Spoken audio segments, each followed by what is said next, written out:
Hi, good morning, good morning, good morning. Another video from the studio, which was inside. I hate not being in the center.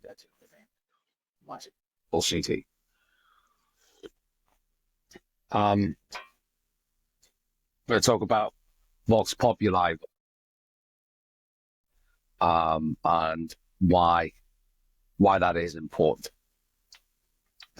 So before we do, if anyone's wondering why this is called the studio, it's because it literally is studio when I built the extension of my house. I spent like 20, 30 years working semi-professionally in the music industry, a local level, but had a few close brushes that never came off. I had some friends who did kind of get all the way there, as it were.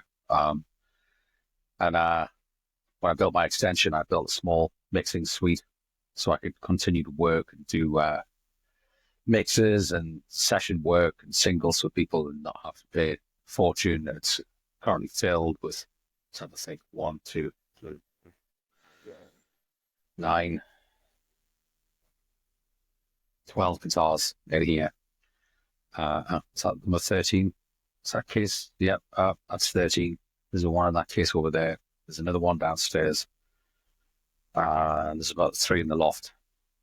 So yeah, that's why it's double lined, sloped ceiling, plasterboard and plywood walls, double thickness, air gaps, usual kind of stuff. That's why it's called the studio. I've got 3 amps here and compressors and mics and cables, and I mean behind me is just a chaos of mics and cables and hard drives and wires and little desktop amps, all sorts of stuff. So there's a huge Fender under the desk. There's an old Mac cheese grater down here that needs backed up and stripped and sold. And that's kind of what I do, or I did. I still do bits of podcast audio fixing, editing. The podcasts are the noisy. I normally get them to sound pretty decent. A little bit of video editing, cleaning up branding, that sort of thing. So it's kind of how I made half my living for the last 30 years. Anyway, on to what is happening. So this thing, I was going to do a completely different video today. I was going to do why they hate white men. And then the whole thing with Zia Youssef kind of kicked off in the last 48 hours.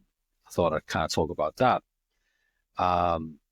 And why the English should be listened to as a echoing or an instrument of the divine. So initially when Zia Youssef got brought into the Reform Party, I think within a week or maybe 2 weeks, I'd said that, I've said it publicly quite a few times, that I just felt there was going to come a crossroads where it was the money or the people. Nigel was going to have to make a decision between the money from Zia or the votes from the people. I just could feel it. And the reason I could feel it is because we'd already had, we've had a globalist. And if you're a globalist, you're essentially a communist. And anyone who's a communist, you cannot claim that they belong to a particular race. You cannot claim that Theresa May was acting in good faith of the English because she's a globalist and therefore has abandoned her race, because they downgrade ethnic nationality and race, and they supersede that with this, this communist globalist ideology. Same as, you can't claim that that George Soros is a Jew. He's not. He's a communist. They disband race. They disband nationhood status. And so we had globalists for years who didn't really do anything in our interests at all. I'd argue the last sort of person we had who was patriotically English was Thatcher. It's weird to, like I said before, at the time we all hated Thatcher. In hindsight, she's one of the best prime ministers we had post-war. And we then went from having globalists who didn't really have our interests at heart to having Boris, who was essentially not even a pound shop Churchill. He was an Oxfam Churchill. And we then had Rishi was tagged along, and then Rishi became Prime Minister. And what Rishi essentially did was he sold out a lot of what was left of our national interests to India, because he's Indian, and that's his kin. And that's kind of to be expected. They will always, you should favor your kin, right? I don't blame the guy for that. That's just, I would as an Englishman favor my kin. But what we can't have is people who aren't English in those superseded positions of power. The reason being that the mindset is different. The mindset is very, very different. So the mindset of someone like Rishi will favor his kin. He'll do things different. They have different standards. They have different standards of business. They have different degrees and interpretations of honesty. They have different degrees of what they classify as moral and just. So the English have a very specific definition of this. And I think that if you were to really dig into the Jungian archetypes, I think that's where it lies. There's something within the English on an ontological level that shapes the mindset, which is why I don't agree with James Lindsay. I think you do really to get into the deepness of why the English feel the way they do. I think you have to be English. I think you can sympathize with it from the outside, but I think if you're not English and you haven't been raised in England, it's really hard to understand why we feel strongly about these things as we do. And it is an ontological thing. It is a very metaphysical thing. It's something that's deeply spiritual within the English. And, and I've also stated that being English is not, it's not an ideology. It's a way of being. It's a spirituality. And this is why these precise things, these differences in mindset, which I think if we had the capacity to detect and delve into it, we'd be able to see that the mind is structured differently. Not better or worse, but just different. They're structured differently. And they will achieve different outcomes, and different people think in different ways. And one of the things that I base this on is my experience with expat Chinese, which I've had a lot of. And the expat Chinese are can be a little bit mad. But Chinese in general, they have this thing where they won't talk directly about something, they'll talk around it. So they won't necessarily point at the fact itself. They'll say how the fact looks, how the fact makes them feel, how the fact makes other people feel. And it's because they have this culture where they don't want to offend anyone. As a result, nothing gets said and things take a very long time to get done. And it's very, as a Westerner and as an Englishman, I find it very frustrating because you just want to say, well, what's the problem? And they won't tell you the problem directly. You have to guess it. You have to enlighten to it. And this goes back to their whole culture of being enlightened, et cetera, et cetera.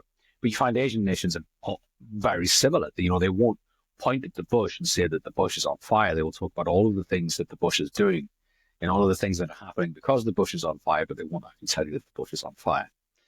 And these comes down to, this is the whole thing, the concept of the mindset.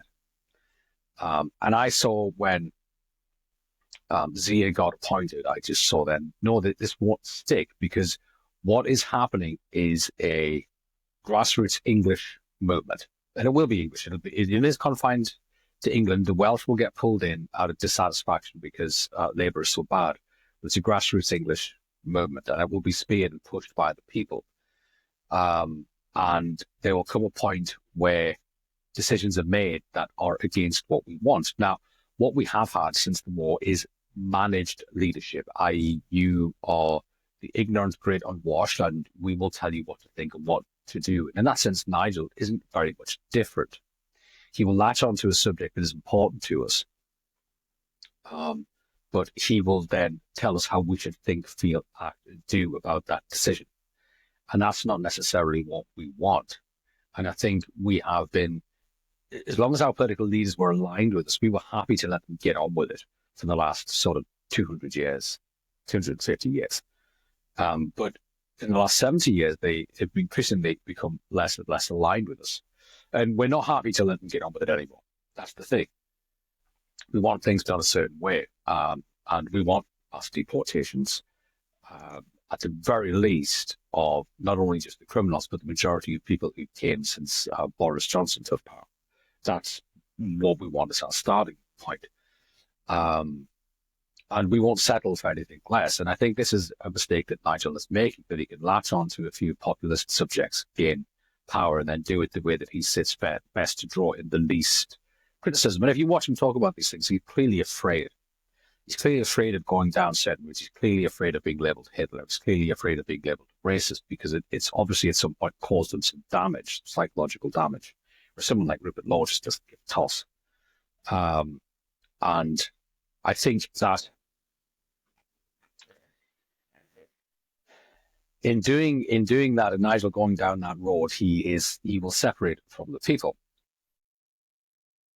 And he's obviously handed over a huge amount of power to Zia Yusuf, who it turns out might not be actually quite a nice individual. It might be quite a horrific individual. And he will throw Zia under the bus because that is what Nigel does. Now, the only way, and I've said previously that I think Nigel will be Prime Minister. I got the same feeling about Boris Johnson when Gove stabbed him in the back, and I had the same feeling about Nigel when he stepped down. Now, he might be Prime Minister very, very briefly, but I also feel like whatever path he was given to that is in jeopardy at the minute because he's taken a wrong step against the people. So this is why I think that the key positions of power would have to be held by the Angles. And it's not a race issue as such. It's not that I don't think another individual is capable of being in a position of power. I think Zia Yusuf would do wonderful in his own country, where his mindset aligns perfectly with his own people. And it's literally for that reason that I think that you need native-born people in the key positions, just like America is an Anglo nation that it basically has key Angles in key positions. So I think England has to do something similar, and I think that's what the people want as well. We don't want to be managed by someone from overseas who tells us what we should think and feel, which is what Zia is doing. And that's why the wheels have kind of fell off that bus. But this comes back to my point of Vox Populi, Vox Dei. Now, Elon Musk made that pretty popular recently, with his proclamations on Twitter saying it's the voice, the voice of the people, it's the voice of God. And I don't think Elon Musk is a man who believes in God. I think it's just a phrase he plucked out of some sort of Stoke manual somewhere that he loved, along with the salute. But I genuinely do think the English are the voice of God in a lot of degrees. That I think the English system is a replication of the divine order. We don't have a system of divine rule. We have a system of first among equals. And the reason of that is because the soul of the English, I think, is the greatest collection of souls to exist in all of recorded history. Maybe I may make an exception for the time, but I do think the English are the greatest collection of souls ever collected in history. And I think that as a result, we were used as a divine instrument of God to carry out the will of heaven on earth. Now, if we go into the book of Revelation, you look at the book of Revelation and you see the great destruction that happens at the end of the book and how many souls are left to be counted. It's very, very few. And I think that somewhere along the line, the Creator changed his mind and said, there's quite a lot of good eggs on earth. Let's just see what we can do to make sure that they can all partake and have a chance at this salvation that I would like to grant humanity at the end of time. You look at a lot of the places where the English went into, they weren't ready for that. They were places where they had culturally not evolved to a degree where they could have the free will and sovereignty that the English had. They had to have these incredibly dominant rules and dogmatic interpretations of things. They could not be left with their own free will because they could not control themselves in private or when unwatched. And the English didn't want the empire to last forever. They knew it wasn't going to last forever. What they wanted to do was civilize everybody to the same degree as the English so that they could leave them alone to chart their future. Now, if you look at that, that is actually an act of great compassion. And it is the English acting out the will of the Creator. And why do I say that? Because in order for someone to be worthy of the salvation of the Creator at the end of times, they have to understand what the Creator is. They have to understand what salvation is. They have to understand what mercy, compassion. They have to understand what all of these things are. They also have to understand that cannibalism is wrong. They have to understand that satanic worship is wrong. They have to understand that incest is wrong. They have to understand that bestiality is wrong. Because they have to have a certain standard of being in order to be classified among those who can be chosen and welcomed into whatever happens after the book of Revelation. So if you look at it from that point of view, the English were used as a divine instrument. And I think there's something within the English that still resonates this. And, the issue of mass deportations is a huge thing. And I don't think it is. I just see it as a historical inevitability. It's like you push one way and something pushes back. You're a fool if you think it isn't going to happen. You're a fool if you think that the people aren't going to push back against this and make their will known and make their will felt and make their will manifest. Like, you're literally an idiot if you think it's not going to happen. So in that essence, I do think the English are manifesting a divine will. And I think, what was it I put on Matt Goodwin post yesterday? You can't outrun heaven's will. And Matt Goodwin's turned pretty soft on this too. And I think, it is the Westminster Constant. But you cannot outrun heaven's will. And I think the English are again expressing the will of heaven, that they've had enough. Enough is enough. This isn't working. I don't want the eradication of any culture. I don't want the eradication of any race. I think all cultures and races should be elevated to their absolute zenith, to their greatest, highest point. But that includes my own. That includes my own culture and my own race and my own land. So I think that if they think mass deportations aren't going to happen, I think they're silly. And I think they should just prepare for the fact that it is going to happen. And I actually think it'll become part of Trump's foreign policy. That if they don't at least begin expelling Islamists and illegals from European nations, he'll probably tariff them and refuse to help them. He needs to take care of Ukraine first, and a few things at home, but I think this will become part of Trump's foreign policy. So I think what we see on Twitter is merely the tip of the spear. Twitter's in like an early warning system, or X, and I've watched it enough now to see that there's typically a 6 to 9 months delay between what starts getting thrown around on X and then what becomes mass popular opinion. And that's all they are. It's just an early warning system because these people are at the tip of the spear, so they see it coming. They, as I keep telling people, your biggest curse is the fact that you can see around corners, and other people can't even see the corner. So what you're seeing now, and they're trying to dismiss it as a fringe alt-right thing, it's not. And I'll tell you why it's not. I work with the public, right? I hear these people every day, and none of them sound out of place to Rupert Law. None of them. They all want the same thing. They're all talking about the same things. They're all concerned about the same things. They're concerned about the level of crime. They're concerned about who's coming in. They're concerned that their women aren't safe on a night. And this is everything from like 17-year-old kids to 60 and 70-year-old grandpas. This is the voice of the people. And the voice of the people is reflecting heaven's will. Now, there's an interesting phrase. I think it's an ancient Chinese phrase, and it says something along the lines of, if man doesn't do something about it, heaven will. And I don't think we want to get to that point. We need to act before we get to that point, because if we do, it'll generally be catastrophic.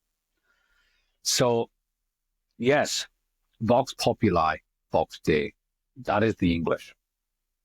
We always have been a divinely instrumented nation. There's something in us that allows that to flow through. I would argue perhaps stronger than it does in other nations. We're not the only nation that is flows. Every nation has a capacity and a degree of this, but for some reason it's very keenly expressed in the English. And I don't think we should forget that. And I think we should dig in to those things and just know that we're right. And it's not with prejudice, and it's not even with hatred. It's literally just they don't belong here. You don't belong here. You need to go back to your own country. And look, some of them are horrid people. Some of them are disgusting individuals. And I beg the question where their souls come from. There was a phrase the Buddha said at this point in history, the demons would leave their caves and terrorize humanity. That's pretty much, whether you believe in that or not, he was right. That is pretty much what's happening.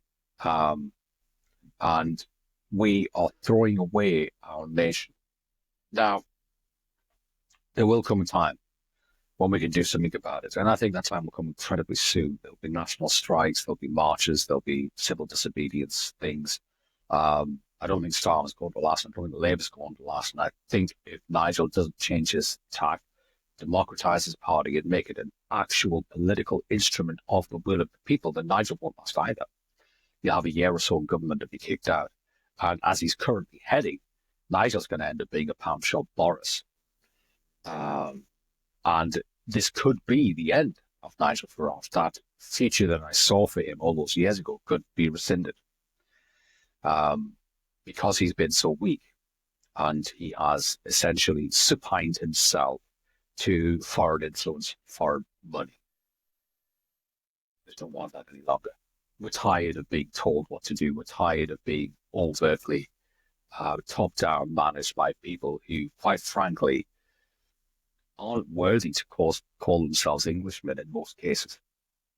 And what we want is we want someone with integrity. We want someone with honesty and fortitude, someone who will stand in the gap with us. I said the other day, I think I mentioned this last week, we just need our Richard. Show us the man and we'll give you the victory. It's not a problem. It's there. The victory's there. We just need the man with integrity, because we have integrity. We might like a drink and we might like to kind of do this and that, look about and joke, but above all else, the English have integrity in spades, more so than other nations. And we've been told for 70 years we don't. We're nothing special. We're nothing special. When the reality is we are. And we do have integrity in spades. And we need a man that matches our integrity. And what's happened with Nigel is we've seen that he doesn't match our integrity. And we're incredibly disappointed, because we thought he was a Richard. And it turns out he's not. He's not even a Chamberlain at this stage. So, yes, Vox Populi, Vox Dei, we are the instrument of the divine. We do echo the divine will, whether we realize it or believe in those things or not. It's just in us as Englishmen. What you're seeing now is a warning shot across the bows. This will become the course of political direction within the next 12 months, because politics is downstream from the populace, and the populace is downstream from spirituality. So this is the direction of travel. They will either have to get on board or get out of the way, because I think this is historical inevitability. So yes, that's my thoughts on this Sunday from the studio. And yes, I wish you all well.